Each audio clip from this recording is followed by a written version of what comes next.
The Butcher Baker, Alaska's mild-mannered baker who hunted women from his plane. The following is the complete, true history of Robert Christian Hansen, the man who became known as the Butcher Baker of Anchorage, Alaska. To understand the monster that haunted the frozen expanses of Alaska, one must travel back to the small town of Estherville, Iowa, where Robert Christian Hansen was born on February 15, 1939. He was raised in Pocahontas, Iowa, a quiet, flat community where his father, Christian Hansen, operated a local bakery. From a young age, Robert's life was defined by rejection, isolation, and a deep-seated resentment. Robert was a small, scrawny child, heavily afflicted with severe, disfiguring acne that left lasting scars on both his face and his self-esteem. He possessed buck teeth, wore thick glasses, and spoke with a severe, agonizing stutter. This speech impediment grew significantly worse whenever he was placed under stress or confronted by others. Because of his physical appearance and his inability to speak fluidly, Robert became a prime target for schoolyard bullies. He was relentlessly mocked, rejected by girls, and completely shunned by his peers. Home offered little comfort. His father, Christian, was a strict, short-tempered Danish immigrant who demanded absolute perfection and grueling hours of labor from his son in the family bakery. Robert spent his early mornings kneeling before hot ovens and kneading dough under a cloud of disapproval. Seeking an escape from his abusive, lonely reality, Robert retreated into the dense woods of Iowa. There, he picked up a bow and arrow. He discovered he had a natural, remarkable aptitude for archery and hunting. In the wilderness, he did not need to speak. In the wilderness, he felt a sense of control that completely eluded him in society. But the psychological damage had already hardened into malice. Robert developed a profound, obsessive hatred toward women, driven by years of romantic rejection. He began to exhibit signs of kleptomania and a deep fixation on personal revenge. In December of 1960, at 21 years old, Robert sought vengeance against the town that had tormented him. He convinced a young co-worker from the bakery to help him commit arson, setting fire to the Pocahontas school bus garage. The teenage accomplice quickly confessed to the authorities and implicated Robert. Robert Hansen was arrested and sentenced to 3 years of imprisonment at the Anamosa State Penitentiary. He served 20 months of that sentence before being released. During his incarceration, staff psychiatrists evaluated Robert, diagnosing him with manic depression, now known as bipolar disorder, and noting periodic schizophrenic episodes. The psychiatric reports explicitly described him as possessing an infantile personality obsessed with retaliation. Following his release, Robert attempted to rebuild his life on the surface. He married a young woman from his local Lutheran church, but the marriage collapsed rapidly under the weight of his criminal instability. He was caught committing petty thefts, though charges were often dropped.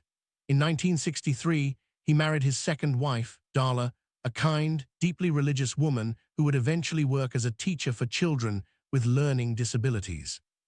Realizing that his reputation in Iowa was permanently ruined, Robert convinced Darla that they needed a completely fresh start. In 1967, Robert and Darla packed their belongings and moved to Anchorage, Alaska. It was a booming town on the edge of the world, full of transients, oil workers, and opportunities to disappear. The community of Anchorage, Robert Hansen became the ultimate success story. He established a business called Hansen's Bakery on downtown 9th Avenue. He worked tirelessly, baking fresh donuts, danishes, and pastries. Local police officers, neighborhood families, and businessmen frequented the shop daily, greeting the quiet, stuttering baker with familiar warmth. He and Darla purchased a comfortable home on Old Harbor Road in the Muldoon suburbs, where they raised 2 children. Hansen also threw himself into the Alaskan hunting culture. He became an exceptionally skilled big-game hunter, specializing in tracking wolves, Dall sheep, caribou, and bears. He was so proficient with a bow that several of his kills were officially registered in the prestigious record books of the Pope and Young Club. To further his hunting pursuits, Hansen learned to fly, obtained his private pilot's license, and purchased a small, 2-seat, blue and white Piper Pa 18 Super Cub bush plane. The plane allowed him to fly deep into the rugged, inaccessible corners of the Alaskan wilderness, where the roads simply stopped. But beneath this carefully constructed facade of a mild-mannered family man, the monster was rapidly evolving. Hansen's hatred for women had not waned, it had metastasized. In 1971, Hansen's criminal behavior escalated dangerously. He was arrested for the abduction and attempted rape of a local housewife, whom he had cornered and threatened at gunpoint. While awaiting trial for that attack, he was arrested yet again for raping a young sex worker. Despite the severity of these twin offenses, Hansen's defense attorneys utilized his meek demeanor, his stutter, and his standing as a local business owner to paint him as a stressed, harmless man who had simply suffered a temporary breakdown. Through a lenient plea deal, the second rape charge was dropped entirely. He pleaded guilty to the attempted rape of the housewife and was sentenced to 5 years in prison, but the judge allowed him to serve his time in a work-release capacity.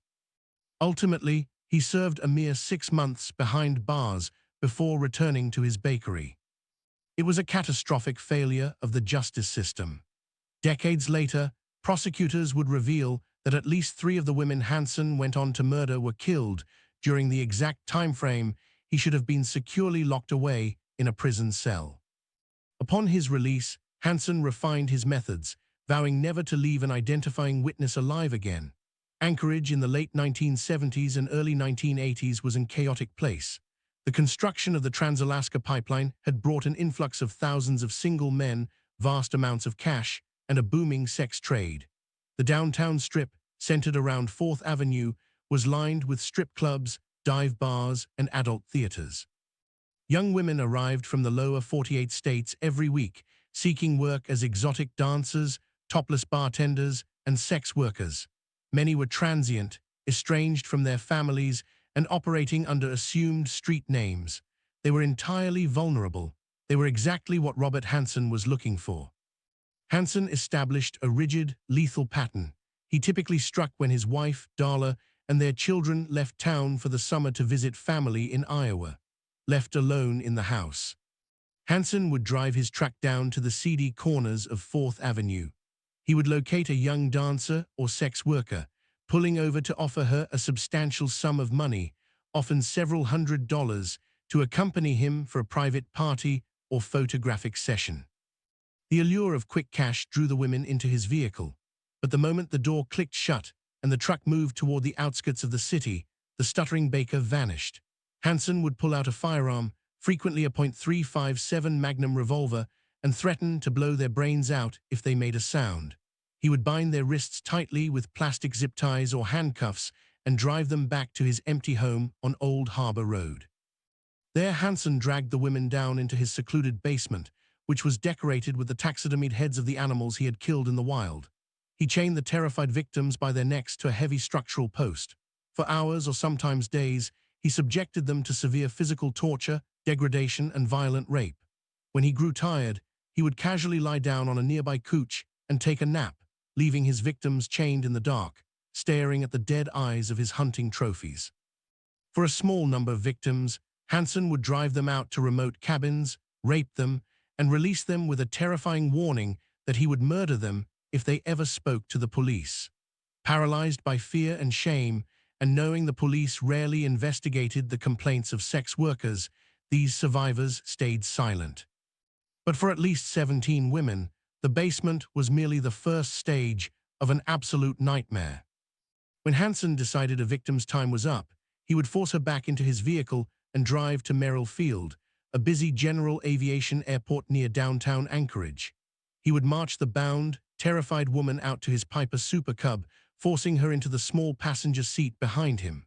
He would start the engine and take off into the Alaskan sky, flying over the massive, icy wilderness of the Matanuska-Susitna Valley. Hansen would land his bush plane on remote gravel sandbars along the rushing waters of the Knik River or beside isolated lakes like Horseshoe Lake and Figure 8 Lake. These were areas completely inaccessible by cars or foot, surrounded by miles of dense brush, bogs, and freezing waters. Once on the ground, Hansen would untie the woman's legs, drag her out of the aircraft, and strip her completely naked. He would then look at her and grant her a brief head start, telling her to run into the woods. The terrified, barefoot women would flee blindly through the thick, thorny undergrowth, their feet tearing against rocks and ice, believing they might actually escape. But Hansen had no intention of letting them live. He would return to his airplane, retrieve his Ruger Mini 14 semi-automatic .223 caliber rifle or a hunting knife, and begin to track them. He used all the elite tracking skills he had perfected over decades of hunting big game. He followed the broken twigs, the footprints in the mud, and the sounds of distant sobbing. It was a sadistic, highly calculated game of cat and mouse. Hansen later admitted that hunting human beings provided him with an intense, unparalleled rush of absolute power that tracking wild animals could never replicate. When he finally cornered the exhausted, freezing women, he would shoot them down with his rifle or butcher them with his knives. Hansen would then dig a shallow, hasty grave in the river silt or swampy earth, bury the body, and cover it with brush. He would collect a small piece of jewelry from each victim, a necklace, a ring, an earring, as a souvenir to preserve the memory of the kill. Then he would climb back into his plane, fly back to Anchorage, and open his bakery the next morning to sell donuts to the local community. The bodies began to accumulate silently in the wilderness. Because of the vast, shifting landscape of Alaska and the transient nature of the victims, many of these women were never reported missing, or their disappearances were dismissed by authorities as young women simply moving on to another city. One of his earliest suspected victims was 18-year-old Celia Van Zanten, who disappeared on December 22, 1971. She was kidnapped while walking to a supermarket, and her frozen body was discovered on Christmas Day in a remote area. Though Hansen denied killing her, the methodology matched his brewing malice. In July of 1980, heavy equipment operators working near a power line in Escalation, Alaska, unearthed the skeletal remains of a young woman. She had been stabbed repeatedly in the back. Investigators could find no identification, no clothing clues, and no matching missing persons reports. She became known to the world simply as Escalation Annie. She was Hansen's victim, but the police had no idea a serial killer was operating in their midst. Months later, in September of 1980, the remains of another woman, Joanna Messina, were found near a gravel pit in the Kenai Peninsula.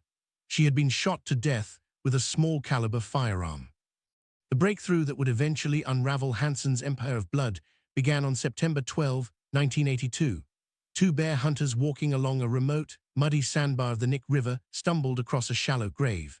Inside were the remains of 23-year-old Sherry Morrow, a popular dancer from an Anchorage club who had been missing since June. An autopsy revealed she had been bound and shot multiple times in the back with a high-velocity .223 caliber rifle. Near the grave, investigators recovered several spent .223 shell casings. Recognizing that this was not a standard domestic homicide, the Alaska State Troopers assigned an exceptionally dedicated investigator to the case, Sergeant Glenn Floth. Floth began looking into other unsolved disappearances of young dancers and noticed a chilling pattern. The women were all young, physically similar, worked in the same downtown radius, and simply vanished into thin air.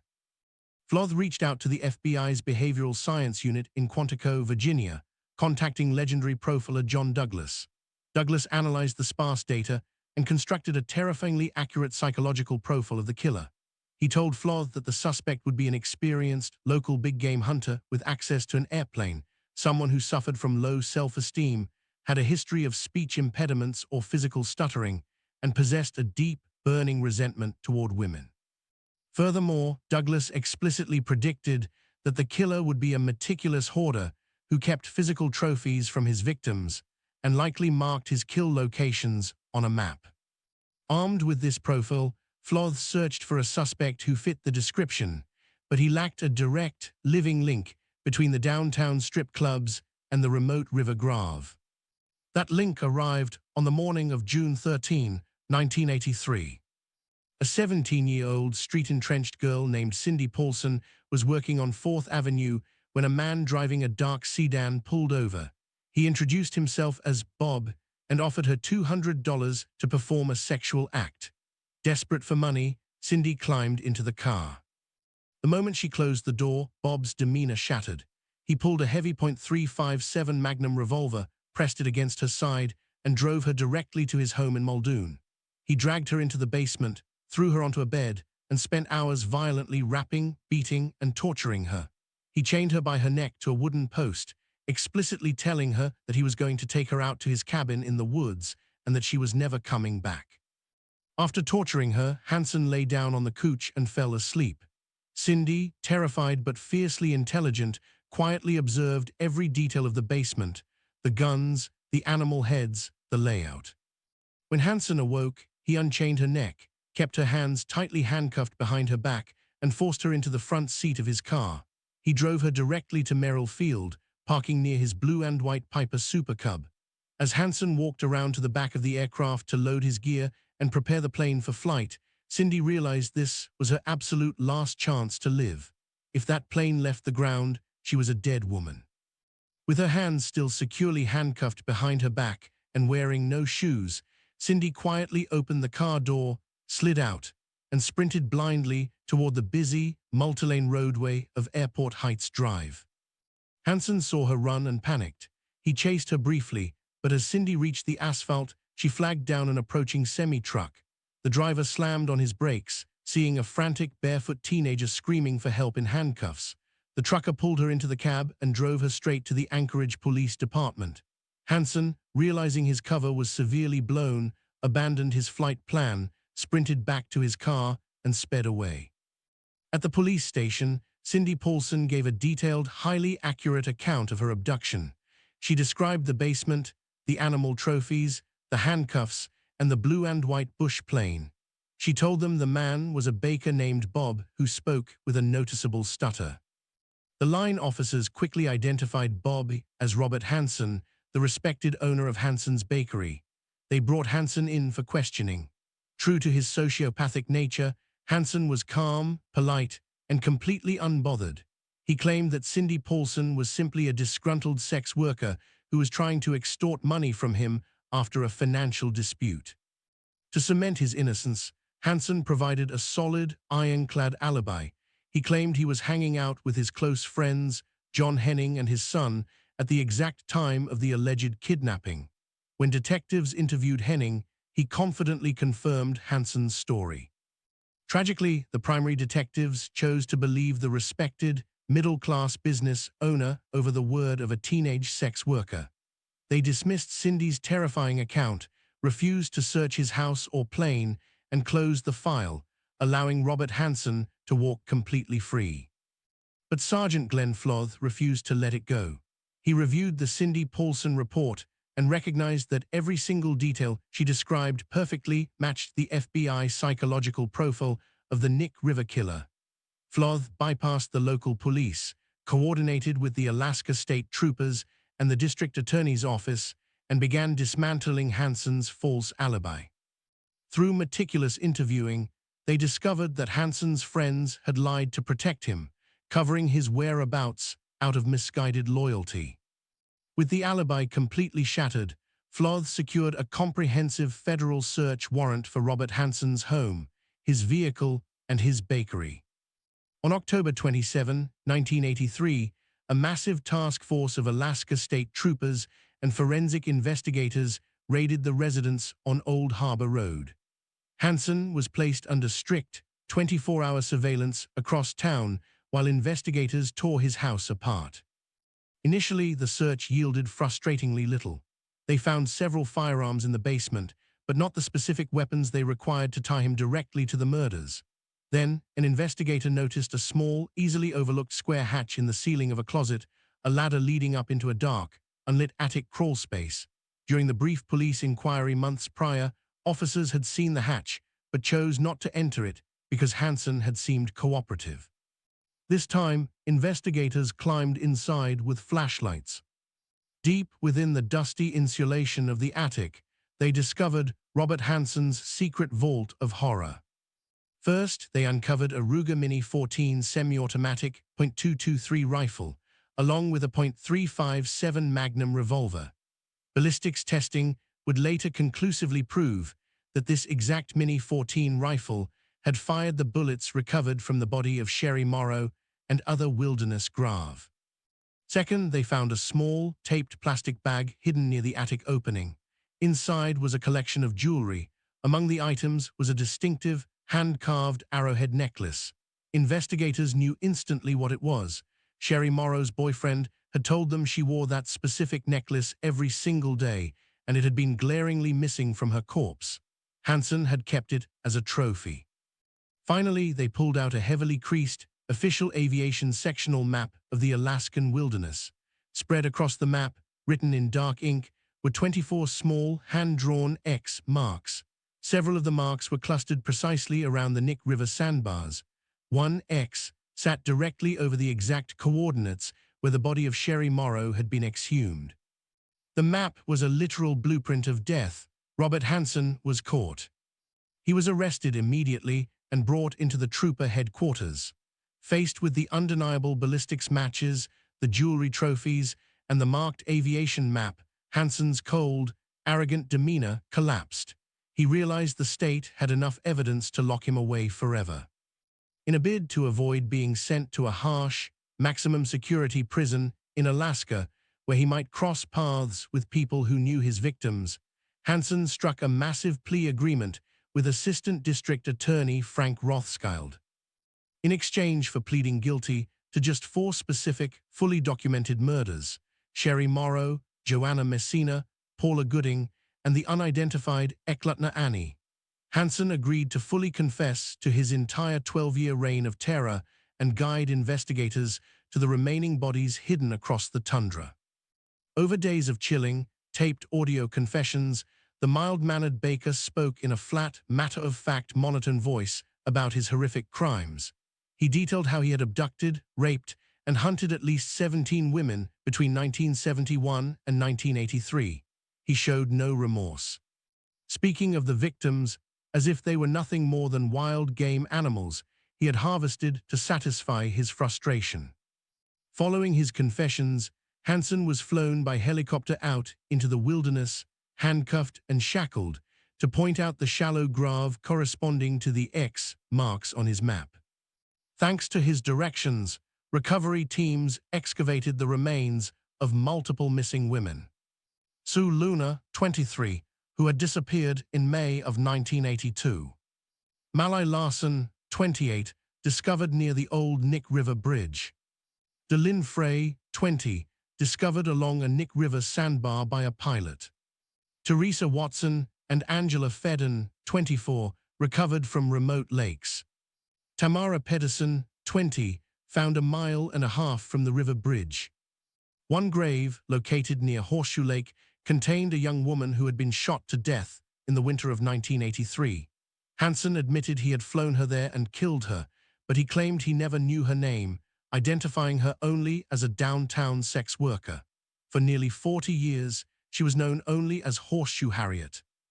It was not until October of 2021, through modern forensic genetic genealogy and advanced DNA matching, that she was finally given her name back, Robin Pelkey, a 19-year-old girl who had vanished from the streets of Anchorage. Despite his cooperation, 5 of the 24 X marks on Hansen's map never yielded remains. The shifting silt of the wild Alaskan rivers and the heavy annual snowmelts had permanently washed the bodies away, or Hansen purposefully misdirected the police to keep a final, cruel hold over his victims. To this day, those 5 women remain lost to the wilderness. Authorities strongly suspect his true victim count exceeds 30 women. On February 27, 1984, Robert Christian Hansen appeared in the Anchorage Superior Court for sentencing.